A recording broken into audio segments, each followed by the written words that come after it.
నమస్కారం ఘంటారావానికి స్వాగతం. ముందుగా ప్రధానాంశాలు.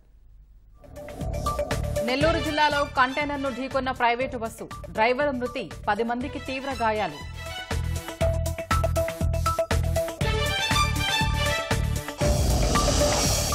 బాపట్లలో కంటైనర్ని ఢీకొట్టిన ఆయిల్ ట్యాంకర్, మంటల్లో చిక్కుకుని డ్రైవర్ సజీవ దహనం.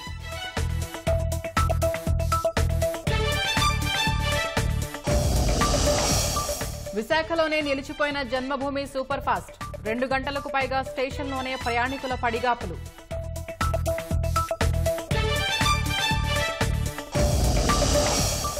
పిన్నెల్లి ఈవీఎం ధ్వంసంపై ఈసీ సీరియస్, కఠిన చర్యలు తీసుకోవాలని డీజీపీకి ఆదేశం.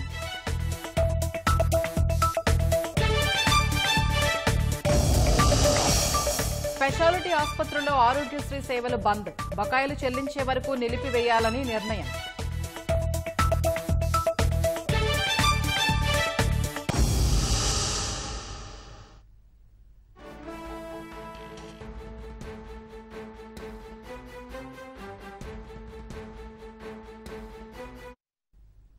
విశాఖ విజయవాడ జన్మభూమి సూపర్ ఫాస్ట్ విశాఖలోనే నిలిచిపోయింది. సుమారు 3 గంటల నుంచి ప్రయాణికులు స్టేషన్లోనే ఇబ్బందులు పడుతున్నారు. మరింత సమాచారం మా ప్రతినిధి కూర్మరాజు అందిస్తారు. కూర్మరాజు, జన్మభూమి సూపర్ ఫాస్ట్ విశాఖలోనే ఆగిపోవడానికి కారణాలేంటి? పునరుద్ధరణ చర్యలు ఎంతవరకు వచ్చాయి? ఈ ఉదయం 6:20 జన్మభూమి ఎక్స్ప్రెస్ విశాఖపట్నం నుంచి లింగంపల్లి వెళ్లే జన్మభూమి ఎక్స్ప్రెస్ బయలుదేరాల్సింది. అయితే బయలుదేరింది సమయానికి 6:20 బయలుదేరాలి. 6:20 బయలుదేరిన 2 నిమిషాలు ప్రయాణం చేసిన తర్వాత అప్పుడు గుర్తించారు వెనకాల బోగీలు, ఏసీ బోగీలు డీలింక్ అయిపోయాయనేసి. వెంటనే దాన్ని తిరిగి స్టేషన్ లోకి తీసుకొచ్చారు. అయితే సాంకేతిక సమస్య కారణంగానే జరిగిందనేసాము అది రైల్వే అధికారులు చెప్పడం జరుగుతోంది.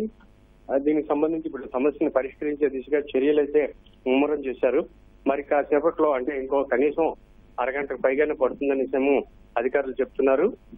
దాదాపు 3.5 గంటల ఆలస్యంగా ఇది విశాఖ నుంచి బయలుదేరే అవకాశం ఉందనేసేమో ప్రస్తుతానికి తెలుస్తోంది. అయితే ప్రమాదం ఏం జరగకపోవడంతో అందరూ ఊపిరి పీల్చుకున్నారు. ఎందుకంటే ఆ డీలింక్ అయిన బోగీల్ని సకాలంలో గుర్తించడం, మళ్ళీ రైలుని వెనక్కి తెప్పించడంతో ప్రమాదం తప్పింది. ఎందుకంటే అది ఒక బోగీ నుంచి ఒక బోగీలోకి మనకి వెళ్లేందుకు అవకాశం ఉంటుంది. ఆ చివరి బోగీని కనెక్ట్ చేయకుండా తీసేయడంతో హఠాత్తుగా ఎవరైనా ఈ విషయాన్ని గమనించకుండా కానీ వెళ్తే అప్పటికే ప్రమాదం జరిగిపోయి ఉండేది. అయితే సకాలంలో దీన్ని రైల్వే సిబ్బంది గుర్తించడంతో మళ్ళీ రైలు వెనక్కి రావడంతో ప్రమాదానికి ఆస్కారం లేకుండానేమో ప్రస్తుతం రైలు ఆలస్యంగా నడిచేందుకు అధికారులు యత్నం చేస్తున్నారు. అయితే కుర్మరాజు, జనరల్ గా స్టార్ట్ చేసే ముందే అన్ని చెక్ చేసుకుని స్టార్ట్ చేస్తారు. అలా డీలింక్ అవడానికి కారణం ఏమన్నా చెప్పారా? అంటే ప్రత్యేకంగా కారణాలు అదే, దాని మీద ఇప్పుడు మళ్ళీ ఎంక్వైరీ అవన్నీ వాళ్ళు నిర్వహించాల్సి ఉంటుంది, సంస్థాగతమైన ఎంక్వైరీ అవన్నీ. దానికంటే ముందు ఏంటంటే ఈ కప్లింగ్ లో దానికి ఏదో తేడా వచ్చి ఉంటుందనేసేమో అక్కడ ఉన్న సాంకేతిక సిబ్బంది చెప్పడం జరుగుతోంది. అయితే వాస్తవంగా ఏం జరిగింది అంటే వాటిని పూర్తిగా లింక్ చేయకుండానే బండి బయలుదేరిపోయిందా, వీళ్ళు సిగ్నల్ ఇవ్వకుండానే, అంటే సాంకేతిక సిబ్బంది క్లియరెన్స్ ఇవ్వకుండానే బండి టైం అయిపోయిందని బయలుదేరేసారా ఏమిటా అందని. వాస్తవంగా ఏంటంటే బండి చివరినేమో గార్డు పెట్టి ఉంటుంది. అయితే దీనికి ఏంటంటే బండి మధ్యలోనేమో ఈ గార్డు పెట్టి అనేది ఉన్నట్టుగానేమో మనకు ప్రాథమికంగా సమాచారం. అయితే దీన్ని ఏమిటి జరిగింది, ఎందుకు ఈ రకంగా జరిగింది అన్నది మాత్రం ఇప్పుడు రైల్వే శాఖ పరంగా విచారణలోనే తేలుతుంది. స్వప్న, ధన్యవాదాలు కూర్మరాజు.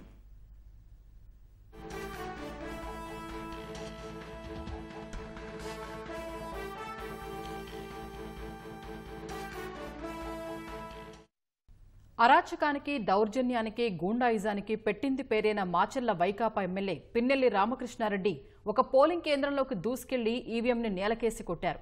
తాను శాసనసభ్యుడని మరిచిపోయి వీధి రౌడీలా, గూండాలా ప్రవర్తించారు. ఈ నెల 13న పోలింగ్ సందర్భంగా జరిగిన దురాగతానికి సంబంధించి సీసీ కెమెరా వీడియో మంగళవారం వెలుగులోకి వచ్చింది. సీసీ కెమెరాలో రికార్డైన పోలీసులు మాత్రం గుర్తు తెలియని వ్యక్తి పగలగొట్టారంటూ కేసు పెట్టారు. తాజాగా వీడియో బయటకు రావడంతో తప్పనిసరి పరిస్థితుల్లో కేసులో ఆయన పేరు చేర్చారు. అటు ఈవీఎం ధ్వంసాన్ని తీవ్రంగా పరిగణించిన ఈసీ చర్యలు తీసుకోవాలని డీజీపీని ఆదేశించింది. పిన్నెల్లి వంటి వ్యక్తి శాసనసభ్యుడైనందుకు సభ్య సమాజం సిగ్గుతో తలదించుకోవలసిన ఘటన ఇది. మాచర్ల నియోజకవర్గాన్ని తన అరాచకాలతో రావణ కాష్టంలా బందిపోట్లకు నిలయమైన ఒకప్పటి చంబల్లో ఎలా మార్చేసిన పిన్నెల్లి అక్కడ ఎంత పేట్రేకిపోతున్నారో చెప్పేందుకు ఈ వీడియోనే నిదర్శనం. ప్రతి ఎన్నికల్లోనూ ప్రజల్ని భయపెడుతూ ప్రతిపక్ష పార్టీ ఏజెంట్లను బెదిరిస్తూ ఏకపక్షంగా ఓటింగు చేయించుకుని గెలుస్తున్న ఆయనకు ఈసారి తెదేపా నుంచి గట్టి ప్రతిఘటన ఎదురైంది. రెంటచింతల మండలంలోని పాల్వాయి గేటు తెదేపాకు గట్టి పట్టున్న గ్రామం. పోలింగ్ రోజున అక్కడ ప్రతిపక్షానికి ఎక్కువ ఓట్లు పడుతున్నాయన్న ఉక్రోషంతో ఎమ్మెల్యే తన అనుచర గణాన్ని వెంటేసుకుని బూత్లోకి దూసుకెళ్లారు. శాసనసభ ఎన్నికలకు పోలింగ్ నిర్వహిస్తున్న కంపార్ట్మెంట్లోకి వెళ్లి ఈవీఎంను 2 చేతులతో ఎత్తి నేలకేసి బలంగా కొట్టారు. ఈవీఎంతో పాటు వీవీప్యాట్ కూడా కింద పడి ధ్వంసమయ్యాయి. వాటిని తన్నుకుంటూ తెదేపా ఏజెంటుకు వేలు చూపించి బెదిరిస్తూ ఎమ్మెల్యే బయటకు వెళ్లిపోయారు.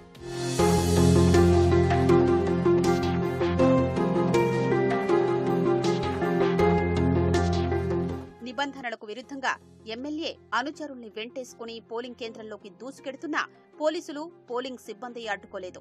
ఆయన పోలింగ్ బూత్ లోకి రాగానే సిబ్బంది లేచి నిలబడి నమస్కారం కూడా పెట్టారు. ఆయన నేరుగా పోలింగ్ కంపార్ట్మెంట్ లోకి వెళ్లి ఈవీఎంను నేలకేసుకొట్టారు. తెదేపా ఏజెంటు నంబూరి శేషగిరిరావు ఎమ్మెల్యే పైకి దూసుకెళ్లారు. ఆయన అనుచరుల్లో ఒకరితో కలబడి పిడిగుద్దులు గుద్దారు. ఎమ్మెల్యే పైకి కూడా విసురుగా వెళుతుంటే ఆయన అనుచరులు గట్టిగా పట్టుకుని ఆపేశారు.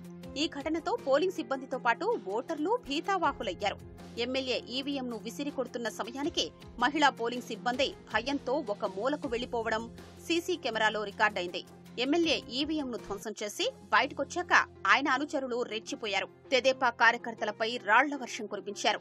నంబూరి శేషగిరిరావుపై దాడి చేయడంతో ఆయన తలకు బలమైన గాయమైంది. శేషగిరిరావు సహా తెదేపాలో కీలకంగా వ్యవహరించిన కొందరు ఎమ్మెల్యే, ఆయన అనుచరుల అరాచకాలకు భయపడి ప్రస్తుతం అజ్ఞాతంలో కాలం గడుపుతున్నారు.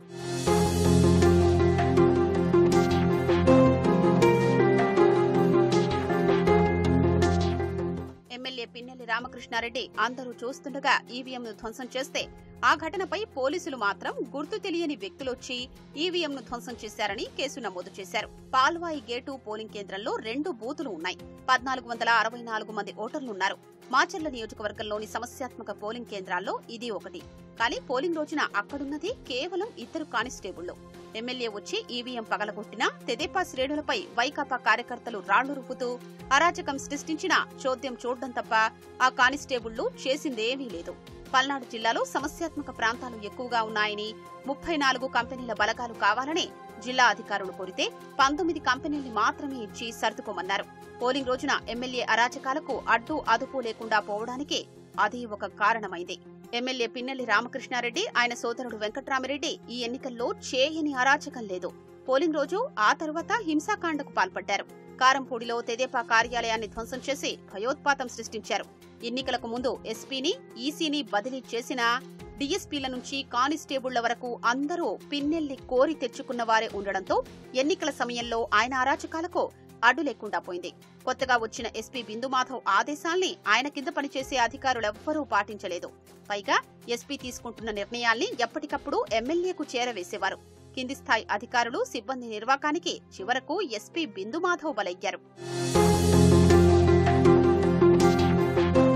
ఎన్నికల్లో చేసిన అరాచకాలు బయటపడుతుండటంతో అరెస్టు తప్పదన్న భయంతో పిన్నెల్లి సోదరులు ఇటీవల పరారయ్యారు.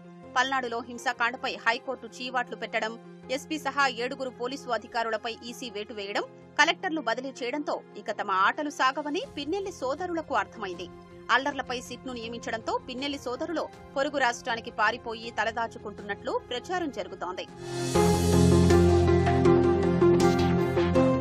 మాచర్లలో ఎమ్మెల్యే, ఆయన సోదరుడు, అనుచరులు అన్ని అరాచకాలు చేసినా ప్రత్యేక దర్యాప్తు బృందం అక్కడికి వెళ్లలేదు. ఏం జరిగిందో తెలుసుకోలేదు.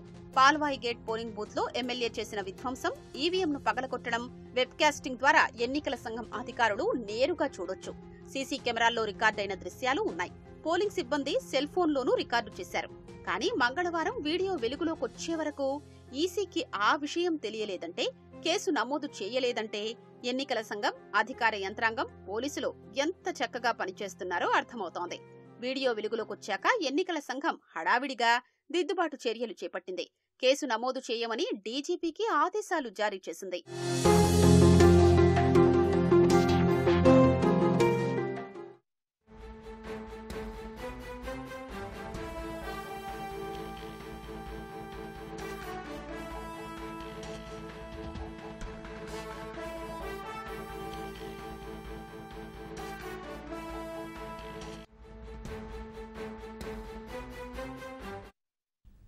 పోలింగ్ రోజున మాచర్ల ఎమ్మెల్యే పిన్నెల్లి రామకృష్ణారెడ్డి చేసిన అరాచకాలు ఒక్కొక్కటిగా బయటపడుతున్నాయి.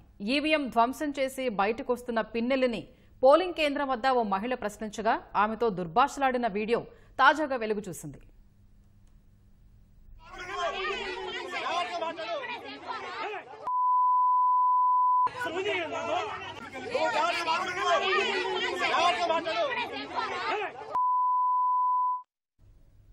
మరింత సమాచారం మా ప్రతినిధి చంద్రశేఖర్ అందిస్తారు. చంద్రశేఖర్, పిన్నెల్లి రామకృష్ణారెడ్డి మహిళతో దుర్భాషలాడటానికి అసలు కారణాలేంటి? ఈ వీడియో అసలు ఎప్పుడు వెలుగు చూసింది?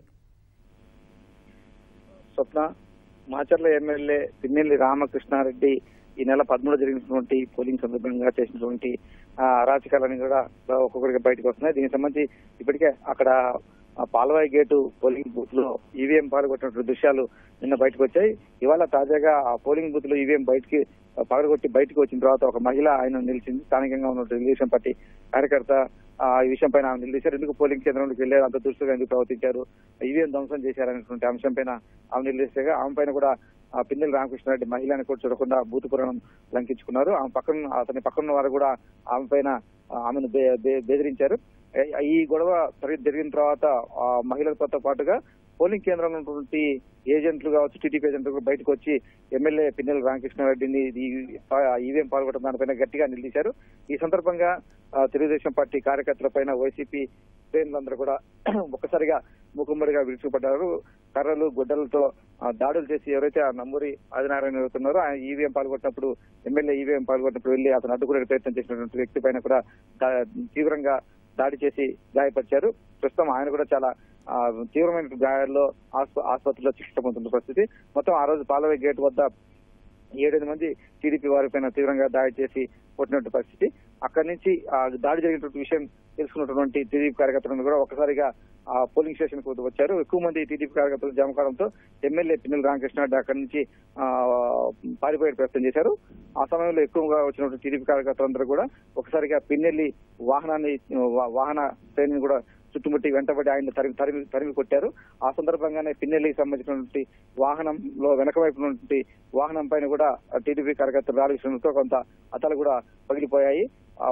పిన్నెల్లికి అది ఒక పరాభవం కూడా చెప్పుకోవచ్చు. ఆ తర్వాత ఆయన మాచర్ల వెళ్లి మాచర్లలో కూడా టీడీపీ కార్యకర్తల ఇళ్ల పైన కూడా దాడులు చేసినటువంటి పరిస్థితి.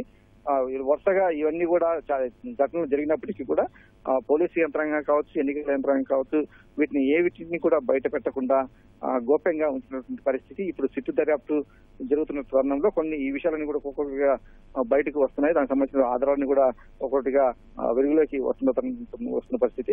దీనికి సంబంధించి ఎన్నికల సంఘం కూడా ఆగ్రహం వ్యక్తం చేసి కఠినమైన చర్యలు తీసుకోవాలి, కేసు నమోదు చేయాలని చెప్పేసి ఆదేశించింది. అప్పుడు మాత్రమే ఆయన పిల్లలకు సంబంధించి ఈవీఎం ధ్వంసానికి సంబంధించి కేసు నమోదైనట్టుగా స్థానిక పోలీసులు వెల్లడించారు. ఇంకా చాలా అంశాలన్నీ కూడా ఎందుకంటే ప్రతిదీ కూడా వెబ్ కాస్టింగ్ జరిగింది. అలాగే కొంతమంది స్థానికులు తమ ఫోన్లలో కూడా ఈ దురాఘాతాలను కూడా చిత్రించారు. ఇవన్నీ కూడా ఒక్కొక్కటిగా సిట్ అధికారుల చేతులకు కూడా ఇవన్నీ కూడా వెళ్తున్నాయి. దీన్ని బట్టి ఆ తదుపరి చర్యలు ఎలా ఉంటాయని చూడాలి. స్వప్న, ధన్యవాదాలు చంద్రశేఖర్.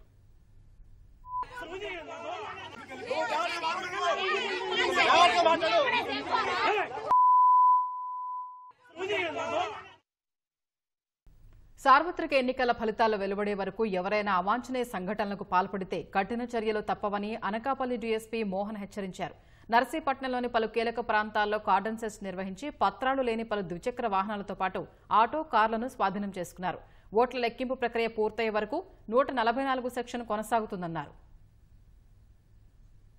వచ్చే నెల అంటే జూన్ 4వ తారీఖున కౌంటింగ్ సందర్భంగా మేము ఎటువంటి అవాంఛనీయ సంఘటనలు జరగకుండా నేర నియంత్రణ లక్ష్యంగా శాంతి భద్రతల పరిరక్షణలో భాగంగా మేము Narsipatnam town police, Narsipatnam sub divisional police వివిధ రకాలైన చర్యలు తీసుకుంటున్నాము. మా పోలీస్ సిబ్బంది నర్సీపట్నం సబ్ డివిజన్లో అన్ని గ్రామాల్లో మేము పర్యటిస్తున్నాము. అక్కడ ఉన్న స్థానికంగా ఉన్న పబ్లిక్తో ప్రజలతో రచ్చబండ దగ్గర అందరితో మాట్లాడుతున్నాము. అందువల్ల మేము ఈ విషయాల కాళ్ళకు కూడా మేము చెప్తున్నాము. అందువల్ల అప్రమత్తతతో ప్రజలు ఉంటూ కౌంటింగ్ రోజున కౌంటింగ్ తర్వాత కూడా మాకు సహకరించవలసిందిగా కోరుతున్నాము. ముఖ్యంగా ఇంకొకసారి నా విజ్ఞప్తి ఏంటంటే పోలీస్ యాక్ట్ అమల్లో ఉంది, 144 అమల్లో ఉంది, ఎలక్షన్ కూడా అమల్లో ఉంది. దయచేసి సహకరించవలసిందిగా కోరుతున్నాను. గుంటూరు జిల్లా తాడేపల్లి మండలం సీతానగరంలో పోలీసులు నిర్బంధ తనిఖీలు నిర్వహించారు. ఎన్నికల ఫలితాల అనంతరం ఎలాంటి అవాంఛనీయ సంఘటనలు జరగకుండా ఉండేందుకు ముందస్తు తనిఖీలు నిర్వహిస్తున్నట్లు పోలీసులు తెలిపారు. తనిఖీల్లో గుర్తింపు పత్రాలు లేని 15 వాహనాలను జప్తు చేశారు. ఫలితాల సమయంలో అందరూ సంయమనం పాటించాలని సూచించారు. ఎన్నికల ఫలితాల సమయంలో నాయకులు ఎలాంటి కవ్వింపు చర్యలకు పాల్పడినా కఠిన చర్యలు తీసుకుంటామన్నారు. రాష్ట్రంలో వాతావరణం చూస్తూ ఉన్నాము. కొన్ని ప్రాంతాల్లో ల్యాండ్ ఆర్డర్ భంగం కలిగి హింసాత్మక సంఘటనలు జరిగిన సందర్భం.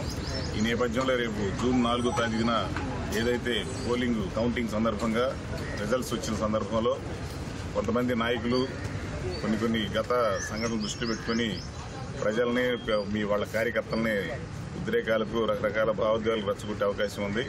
అలాంటి వాటికి ఎవరు కూడా కార్యకర్తలు కానీ ప్రజలు కానీ భావోద్వేగాలకు లోను కాకుండా ఏ రిజల్ట్ అయినప్పటికీ ప్రజలందరూ వారి ఇళ్లలోనే కౌంటింగ్ ఫలితాలు చూసుకొని శాంతి భద్రతల భంగం వాటిల్లకుండా పోలీసులకు ప్రభుత్వం అందరికీ సహకరించవలసిందిగా కోరుతున్నాము. ఏదైనా విజయోత్సవ ర్యాలీలు కానీ ఇలాంటి వాటికి ఏవి కూడా పర్మిషన్ లేదు. వచ్చే నెల 19వ తారీఖు వరకు కూడా విజయోత్సవ ర్యాలీలు ఊరేగింపులు నిర్వహించడానికి అనుమతులు లేవు. దీన్ని కూడా దృష్టిలో పెట్టుకొని మండల ప్రజలందరూ మండలంలో శాంతియుత వాతావరణానికి పోలీసు వారికి ఎన్నికల కమిషన్ వారికి సహకరించవలసిందిగా ఈ సందర్భంగా కోరుతున్నాం. Thank you. తిరుపతి తాతయ్యగుంట గంగమ్మ జాతర ఘనంగా ముగిసింది. అమ్మవారి విశ్వరూప దర్శనంతో తుది ఘట్టం పూర్తయింది. తొలుత గంగమ్మ ఆలయంలో స్తంభానికి అర్చకులు విశ్వరూప ధారణ చేశారు. భక్తులకు కటాక్షించే అమ్మవారి వీక్షణ కోసం భక్తులు తెల్లవారుజాము నుంచే ఆలయానికి తరలివచ్చారు. నగరంలో ఇంటింటికి తిరుగుతూ నీరాజనాలు అందుకుంటున్న గంగమ్మ పేరంటాల వేషధారణలో ఆలయానికి చేరుకున్న అమ్మవారికి హారతి ఇవ్వడంతో జాతర ముగిసింది.